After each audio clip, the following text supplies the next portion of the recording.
Yeah, and Caddy, the silence has been deafening, not only from Wall Street Journal editorial page. The silence has been deafening from, more importantly, from Republicans in the United States Senate, the United States House.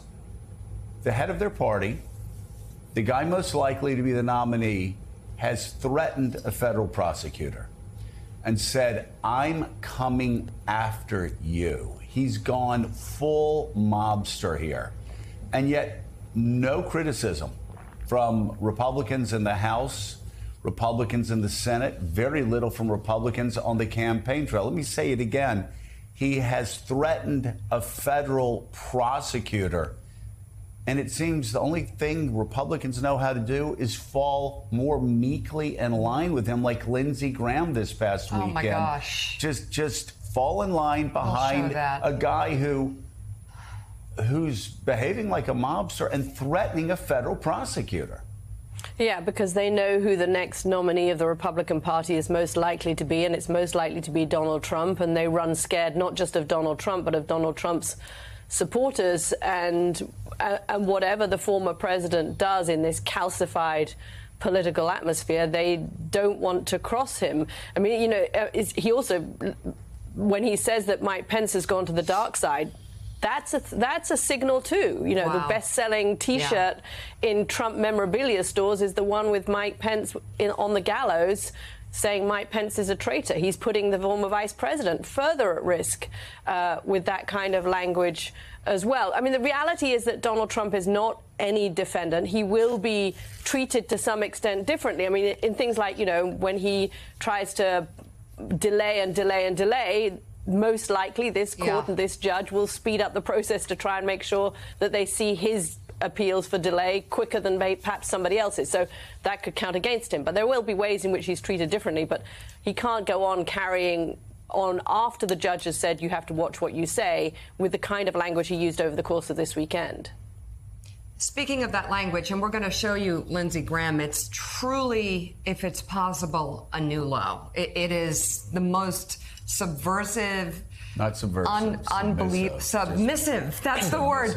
It is so submissive openly, but we'll get in just a second. But Chuck, I have a question for you. You know, a comment like "I'm coming for you if you're coming after me" or whatever is kind of thrown out there. But what about when he names people like Mike Pence, who, you know, are part of this and are testifying potentially? Isn't that more of something that a judge could actually rebuke him for, or even like revoke his bail? If you start going flatly against, overtly against what the judge has told him to do. Yeah, absolutely. Make a good question. A judge could take steps, but let me add something to that. A prosecutor could take steps, right? Threatening witnesses, harassing witnesses, intimidating witnesses is a separate federal crime. And you saw that the Smith team had no reluctance to supersede its indictment in the Southern District of Florida. So could that happen here? Sure. If Mr. Trump continues to target witnesses, right, for intimidation and harassment, he's committing another crime post-indictment.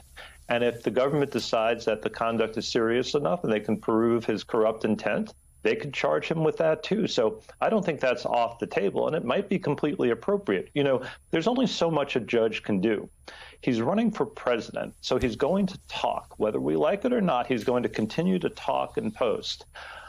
But what he talks about and what he posts about could have serious legal consequences, either, as you point out, Mika, bail revocation, which is a possibility, and I don't think you want to test this judge on that too many times, or if he continues to commit federal crimes, more federal charges.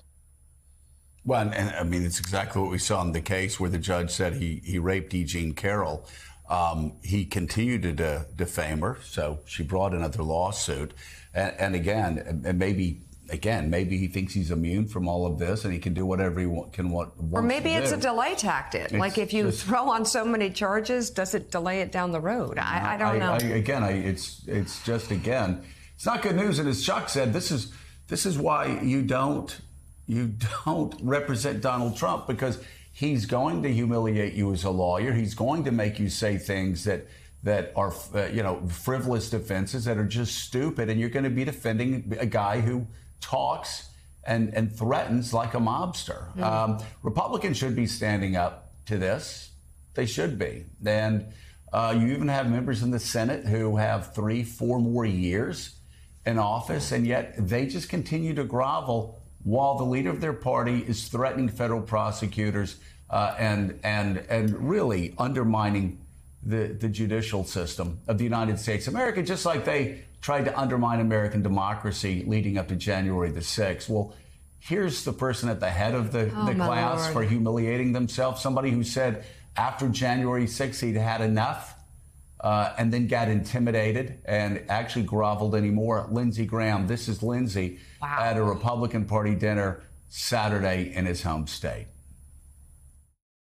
People ask, what happened with you and Trump? I said, well, he beat me like a drum, and I acknowledged that he did.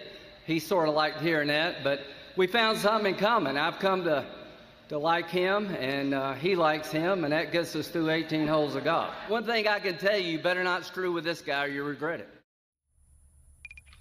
I just, Jonathan Lemire, I got to say, I don't know how you do that. It's not in me. No. It never was. I don't think it's in most people. I guess the question I keep asking is, what's worth that? And I can tell you, having a congressional pin is not. In fact, I don't think anything's worth humiliating yourself the way Lindsey does. But, I mean, we can expand this out again. Donald Trump threatened a federal prosecutor saying, I'm coming after you, calling him deranged on stage, no doubt knowing that this was going to amp up the number of death threats that Jack Smith had. And yet Republicans in the House and the Senate sit meekly by, quietly by, and continue to act like this is normal. It's worth remembering that Donald Trump once gave out Lindsey Graham's personal cell phone number, and Graham was okay with that and got over it. And just a few weeks ago, Trump held a huge rally in South Carolina. Lindsey Graham was booed. So Graham knows he's got work to do to stay in the good graces of the base, of the Trump voting base, who of course make up, at least for now, the lion's share of the Republican voters, which Graham will need when it is time for re-election again. So he's certainly not going to be one to break with Trump anytime soon. But you're right, it's pure silence from Republicans, the party that used to be known as that of law and order. The GOP was about law and order. They would defend law enforcement. Well, they did until January 6th. They would defend the court system. Well, they would until now. And you're right. Trump has a way of saying things or tweeting things that is just vague enough that people can read into it as they want, and that allows him to sort of try to explain it away. And maybe even the "if you go after me, I'm coming after you" line can fall into that. His campaign put out a statement saying, "Oh no, he's talking about rhinos." No, he wasn't. He clearly wasn't. But that's enough reasonable doubt, perhaps, for court. But the other statements aren't about Pence, about the judge, about Jack Smith. Those are things that are going to be a real issue, and we're going to learn more at 5 o'clock today. There's going to be a deadline there, a court appearance, and we'll figure out what this judge is going to do for a man who's a defendant and also running for the White House and trying clearly to be antagonistic to prosecutors.